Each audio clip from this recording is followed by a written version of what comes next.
Perlu diketahui, untuk menjadi hamba Allah yang soleh, tidak harus memiliki ilmu yang tinggi.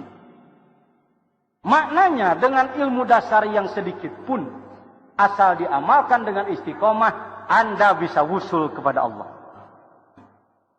Sebaliknya orang yang tinggi ilmunya, tetapi tidak istiqomah di dalam pengamalan, maka dia tidak akan wusul kepada Allah. Saya berani mengatakan begitu karena di dalam Jauhar Maknun ada kalimat kaqaulina li alimin zighabillah azikru miftahun li babil hadrah. Banyak orang yang ilmunya tinggi tapi tidak mau belajar tarekat.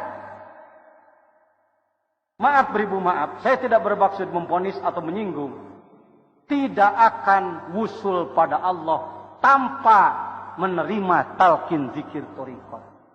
Saya ulang, setinggi apapun ilmu, sehebat apapun ibadah seseorang, mungkin saumnya sudah bertahun-tahun, mungkin zikirnya puluhan ribu, mungkin sedekahnya sudah miliaran, mungkin ke Mekahnya sudah puluhan kali, tapi dia tidak pernah menerima talqin zikir thariqat mu'tabarah dari Syekh Mursyid Kamil Mukamil. Maka dia bisa jadi orang soleh, bisa jadi orang baik, tapi tidak akan mencapai tingkat wusul.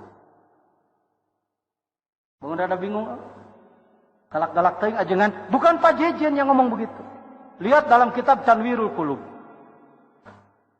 Wa'lam annat tarakkiya min maqamin ila akhara la budda laka minal musallik al-arifi bi ahwali nafs.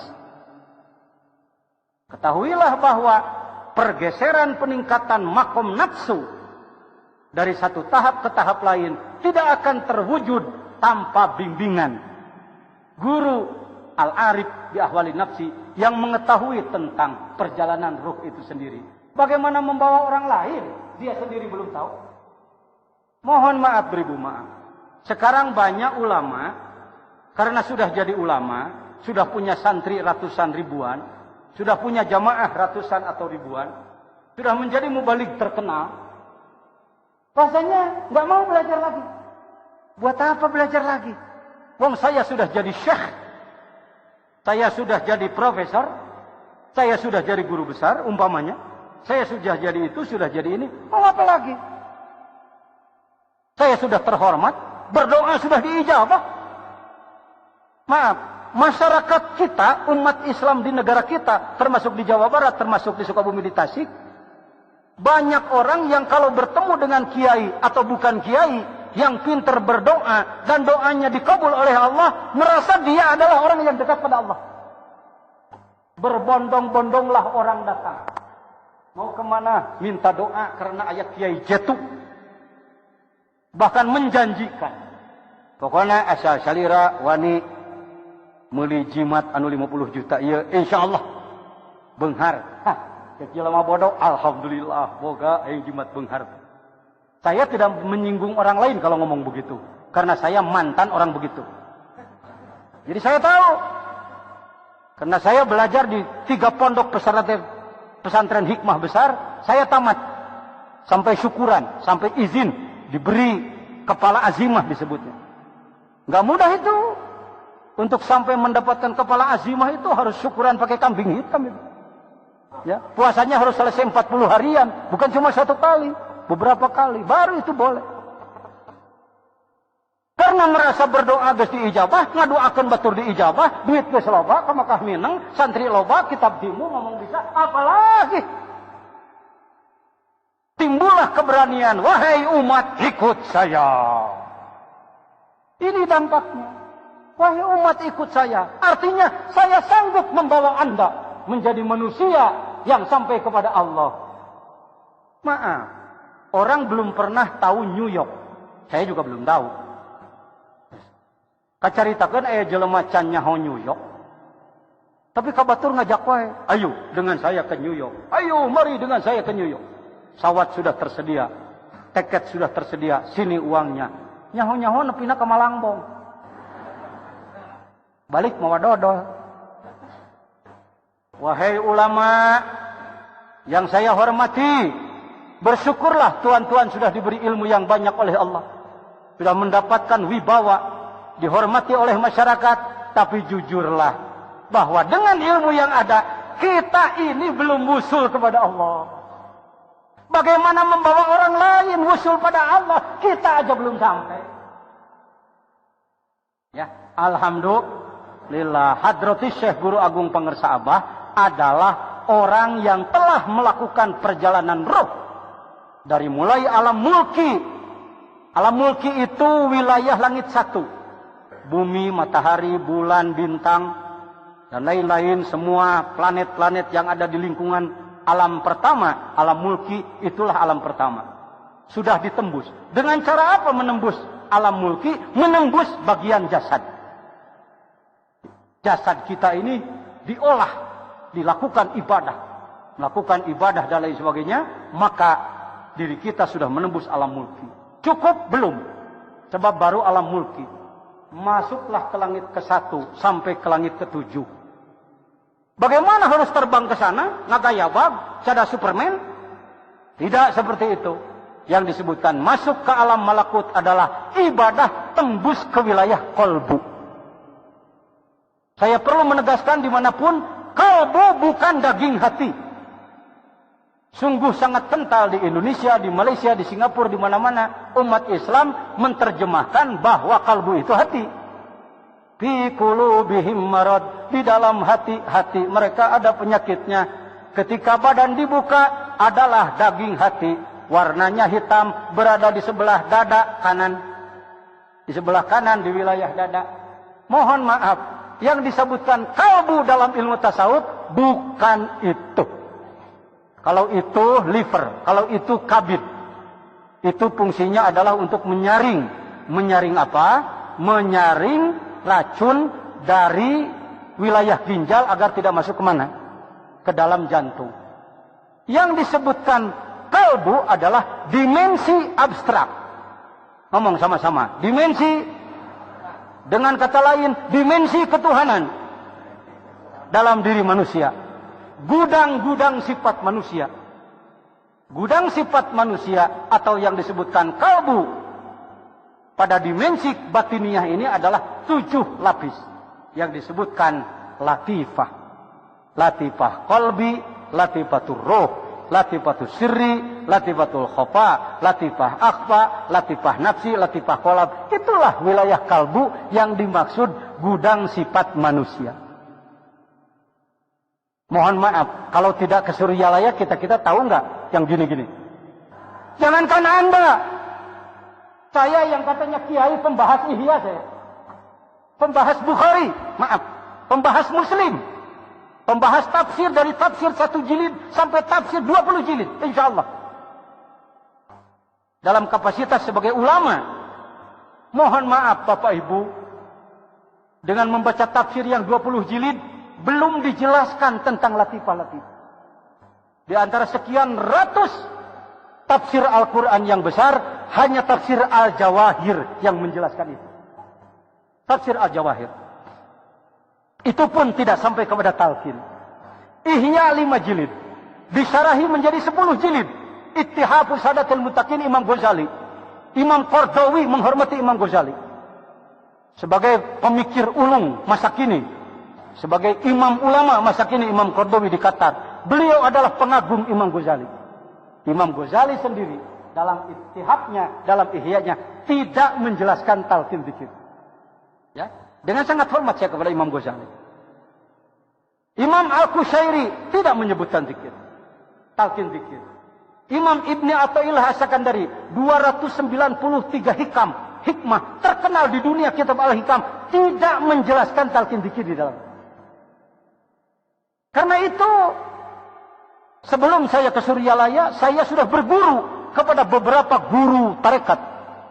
Mohon maaf, guru tarekat hanya mengijazahkan kalimat la ilaha illallah. Saya mengijazahkan Anda untuk mengamalkan kalimat la ilaha illallah. Cukup sampai di situ. Tidak diberitahu kemana tembusnya la itu. Kemana tembusnya ilaha. Kemana tembusnya ilallah. Tidak diberitahu tentang itu.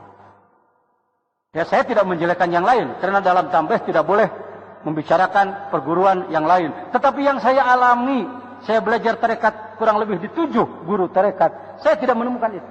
Yang saya temukan adalah saya mengamalkan kalimat la ilaha illallah. Mata pembacaan we narolong la ilaha illallah, la ilaha illallah, la ilaha illallah, la ilaha illallah, la ilaha illallah, la ilaha illallah, la ilaha illallah. Bari panon papalotot ka ditoke la ilaha illallah, la ilaha illallah, la ilaha illallah, la ilaha illallah. Kenapa jadi begitu Pak Jajan wiridnya? Karena dari gurunya juga begitu. Dan dititah nage ngamalkan la ilaha, bukan menembuskan kalimat la ilaha. Ketika ke Suryalaya saya baru mengenal istilah tembus-tembusan. Kemana menembuskan huruf la? Menembus 3 latifah. Akhfa di tengah dada. Nafsi god spot antara 2 alis. Dan kolab di atas ubun-ubun. Gudang-gudang sifat manusia. Sekian ribu sifat baik, sekian ribu sifat buruk. Sifat buruk dibuang, sifat yang baik ditetapkan dan dikembangkan. La-nya saja sudah seperti itu. Ya. Saya mendengar informasi dari tokoh kita di Jawa Tengah. Mohon maaf, ada beberapa ikhwan kita yang pindah guru. Tadinya belajar zikirnya melalui jalur Suryalaya, pindah kepada perguruan lain. Apa penyebabnya? Karena di Suryalaya tidak ditalkin 7 latifah. Ini harus saya jelaskan ini. Kalau Anda bukan ahli ilmu, bisa terjebak dengan itu. Coba di perguruan lain. Oh, sudah sampai ke 7 latifah. Di Riau, saya bersama Kiai Wahyudin. Di rumah Pak Gubernur. Di kediaman Pak Gubernur. Haji Rusli Zainal. Ketika saya di Riau. Ada dari perguruan lain. Dari tarekat lain.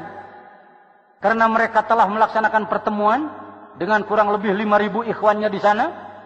Lalu kami bersama-sama diterima. Di kediaman Pak Gubernur. Lalu kami ditanya, Pak Kiai dari mana zikirnya? Saya katakan dari Suryalaya. Hati-hati, jangan terpancing. Ada orang yang berani mengatakan, apa Suryalaya? Suryalaya itu perguruan tarekat tapi nggak pakai suluk. Karena tidak ada suluk.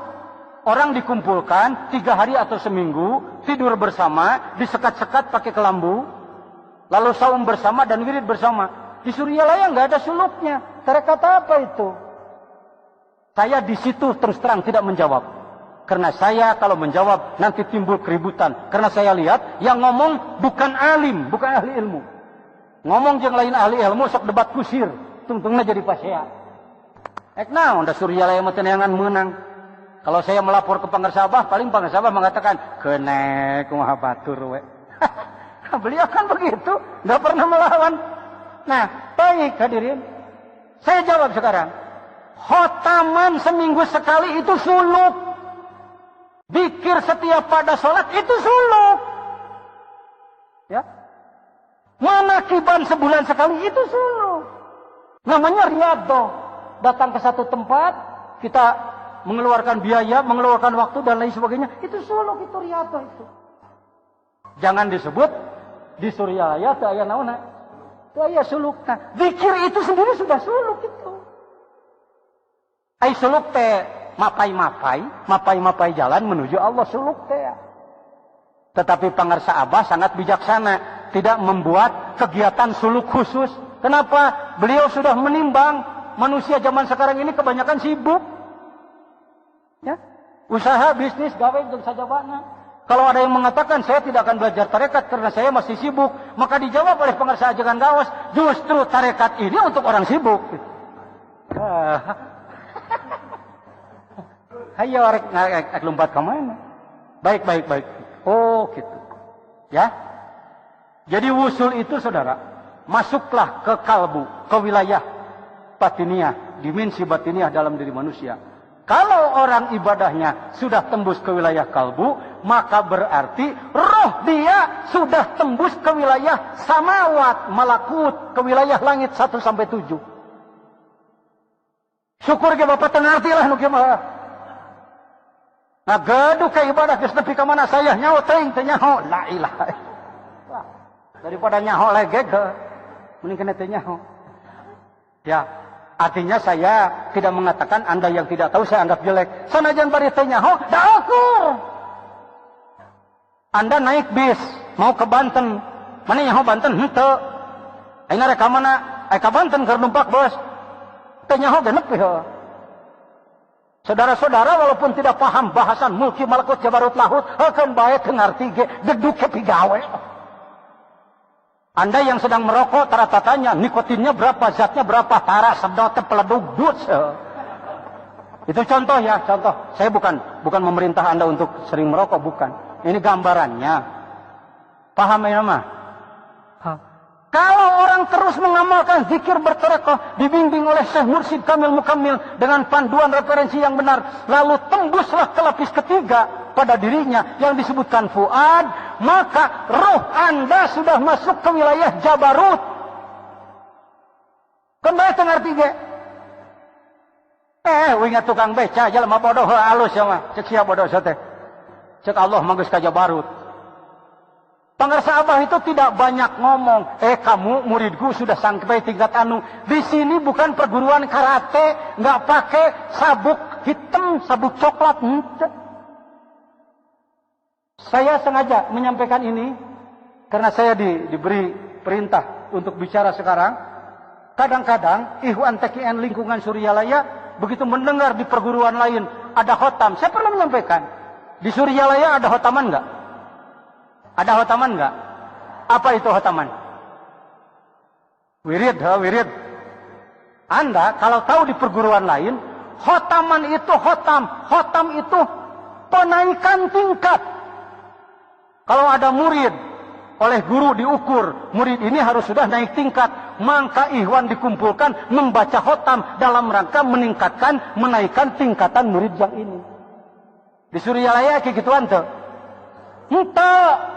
Sababun kikituan pasti legek orang akan teh akang mah beda deui levelna atuh makomna gitu. Suryalaya ini sangat tawadu, Pak. Dengan huruf la saja sudah menembus 3 latifah. Jadi tidak ditalkin 7 latifah lagi, tidak, Pak. Ya. Kalimat ilaha menembus 2 latifah di belah kanan. Gudang-gudang sifat Allah. Asmaul Husna sudah ditiupkan oleh Allah kepada diri manusia. Gudangnya adalah di sebelah kanan ada 2. Dia diolah dengan kalimat ilaha. Dan yang terakhir 2 lagi. Latifatul sirri dan latifatul qalbi. Ditembus oleh illallah. Karena itu, saudara-saudara, ketahuilah. Zikir ini bukan zikir sembarangan. Zikir ia lakin zikir babacaan. Babacaan mah babari. Sakadar ngucapkeun neangan ganyaran deh. Lu di tengah lagi ganyaran. Zikir yang ini tidak mengejar pahala. Tapi zikir yang ini adalah sekali lagi melakukan perjalanan roh menuju Allah. Ingin wusul. Ingin naon? Kepada siapa? Allahnya jauh apa dekat? Dekat, lebih dekat daripada otot leher kita sendiri. Allahnya dekat, tapi prosedur kalau ingin menuju Allah harus melalui perjalanan menembus 4 lapis alam. Allahnya dekat. Kalau kita punya rumah dekat dengan gubernur, lalu kita akan mengajukan proyek pembangunan pendidikan, sebutlah sekolah.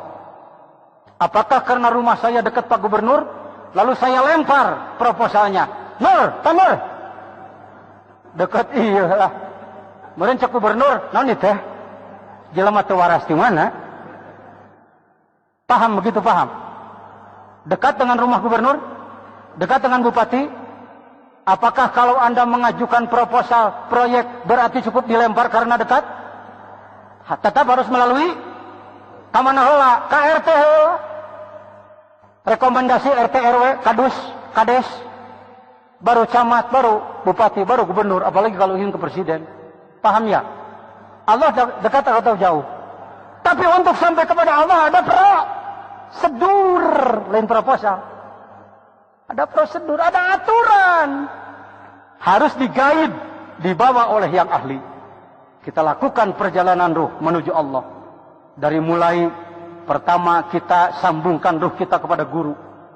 Sambungkan ruh kita kepada Hadrati Syekh Abah Sepuh. Sambungkan ruh kita kepada silsilah Qadiriyah Naqsabandiyah. Sambungkan ruh kita kepada Hadrati Syekh Abdul Qadir Al-Jalani, Syekh Bahauddin Naqsabandi. Sambungkan ruh kita kepada Sayyidina Hasan, Sayyidina Husain. Sambungkan ruh kita kepada Sayyidatina Fatimah, Ibu Khadijah, sebagai orang terdekat. Sambungkan ruh kita kepada Abu Bakar, Umar, Utsman, Ali.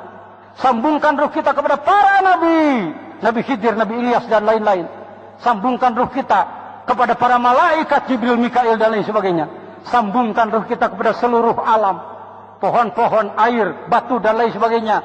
Sambungkan kepada awan. Sambungkan kepada bintang bulan. Sambungkan kepada seluruh planet. Tersambunglah, wihdahlah, barulah at-tahiyyatul mubarakatus sholawatulillah. Tidak pakai lafaz itu, cukup lafaz la ilaha illallah. La ilaha.